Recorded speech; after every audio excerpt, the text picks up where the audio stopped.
Perkenalkan, nama saya Hafidri Fadlani dari kelas 2B. Di sini saya akan menerangkan materi tentang memahami pandangan agama tentang pencegahan terhadap nafsa dan seks bebas.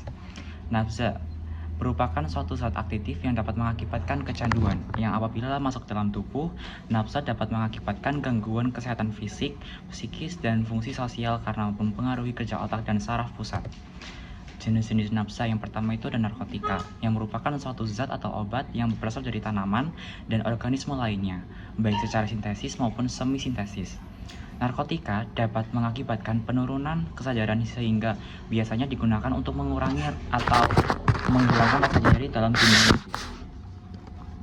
Meski begitu, menurut Undang-Undang Republik Indonesia nomor 22 tahun 1997, narkotika dapat menimbulkan ketergantungan apabila digunakan secara berlebihan dan tanpa pengawasan medis. Terdapat 3 golongan narkotika, yakni narkotika golongan 1, yang mana narkotika itu biasa digunakan dalam ilmu pengetahuan dan tidak boleh digunakan dalam terapi. Contohnya adalah kokain, heroin, dan ganja.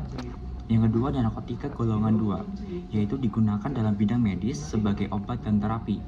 Dan juga narkotika golongan 2 ini dipakai dengan tujuan pengembangan ilmu pengetahuan. Contohnya seperti PCP dan morfin. Yang ketiga ada narkotika golongan 3, yaitu narkotika yang biasa digunakan sebagai obat untuk terapi, yang digunakan juga untuk pengembangan ilmu pengetahuan. Tapi berbeda dengan golongan 2, golongan ini memiliki potensi ketergantungan yang rendah. Contohnya adalah kodein. Yang kedua, jenis nafsa ada psikotropika, merupakan suatu zat atau obat baik alamiah maupun sintetis yang tidak termasuk narkotika dan memiliki khasiat psikoaktif. Psikotropika mempengaruhi susunan saraf pusat yang mengakibatkan perubahan perilaku dan aktivitas mental.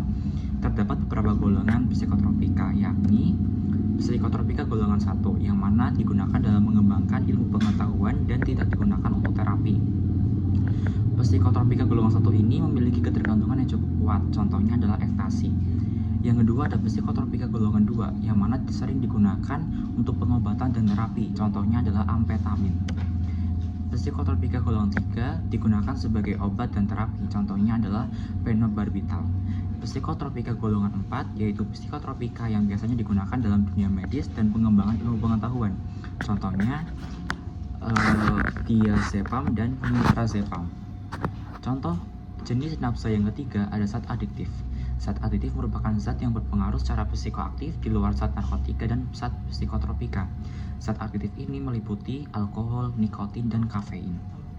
Lalu, gangguan kesehatan yang terjadi karena penyalahgunaan nafsa itu dapat meningkatkan gangguan jantung, gangguan kesuburan, turunnya kesadaran bahkan hilang ingatan, dehidrasi, kerusakan otak permanen, kualitas hidup terganggu, bahkan kematian.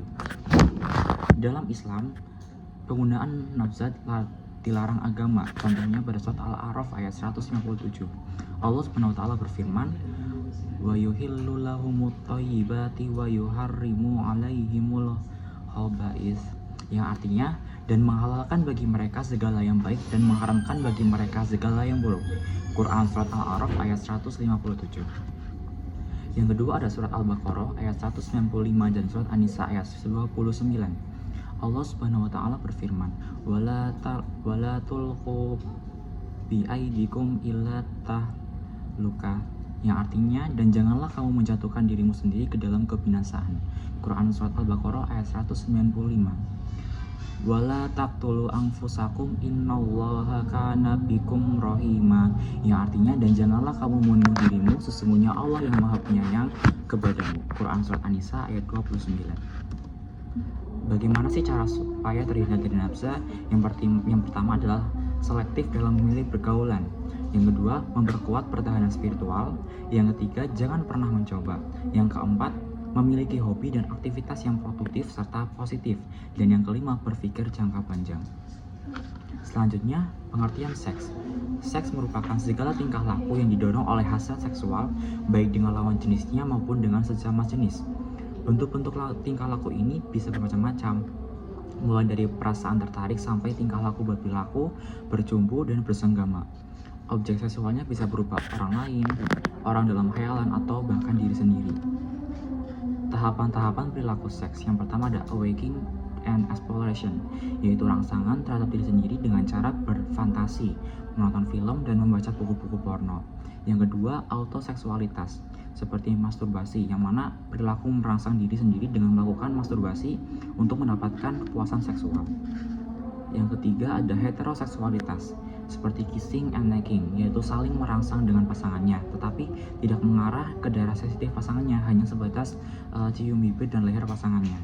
Yang keempat, heteroseksualitas, seperti petting, yang terbagi menjadi dua jenis, yaitu light petting, yang mana menekankan anggota tubuh dan masih dalam keadaan memakai pakaian. Yang kedua ada heavy petting, perilaku saling menggesek-gesekkan alat kelamin dan dalam keadaan tidak memakai pakaian untuk mencapai kepuasan. Heteroseksualitas yang kelima yaitu persetubuhan, yang mana perilaku melakukan hubungan seksual dengan melibatkan organ seksual masing-masing. Dari pernyataan para ahli dapat diuraikan bahwa tahap perilaku seks bebas meliputi mencium, memegang tangan, memeluk, dan melakukan hubungan intim. Apa sih yang menjadi faktornya? Yaitu perubahan hormon ketika seseorang memasuki masa remaja. Hal ini menyebabkan organ-organ seks menjadi matang dan membutuhkan penyaluran. Yang kedua, motivasi untuk mewujudkan rasa sayang dan cinta dengan didominasi oleh perasaan kedekatan dan gairah komitmen yang jelas. Yang ketiga, rasa ingin tahu yang besar untuk mencoba segala hal yang belum. Kemudian juga faktor lingkungan juga mempunyai peranan yang cukup besar dalam membuat remaja terjebak pada seks bebas. Berikutnya ada adanya budaya berat yang masuk ke dalam negeri yang mengutamakan nafsu, merambah aspek kehidupan remaja.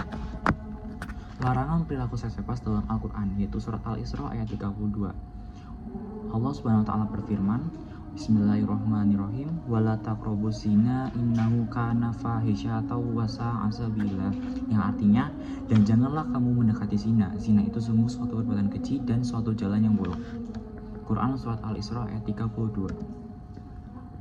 Kemudian ada juga surat Al-Furqan ayat 69. Yudha'af lahul azabu yaumal qiyamati wa yahlud fihi muhan, yang artinya yakni akan dilipat gandakan azab untuknya pada hari kiamat dan dia akan kekal dalam azab itu dalam keadaan terhina. Quran surat Al-Furqan ayat 69. Kiat-kiat supaya terhindar dari seks bebas. Yang pertama, hindari pacaran dan sejenisnya, hindari menonton video porno dan sejenisnya, kuatkan iman dan takwa, serta perbanyak kegiatan yang positif. Terima kasih. Assalamualaikum warahmatullahi wabarakatuh.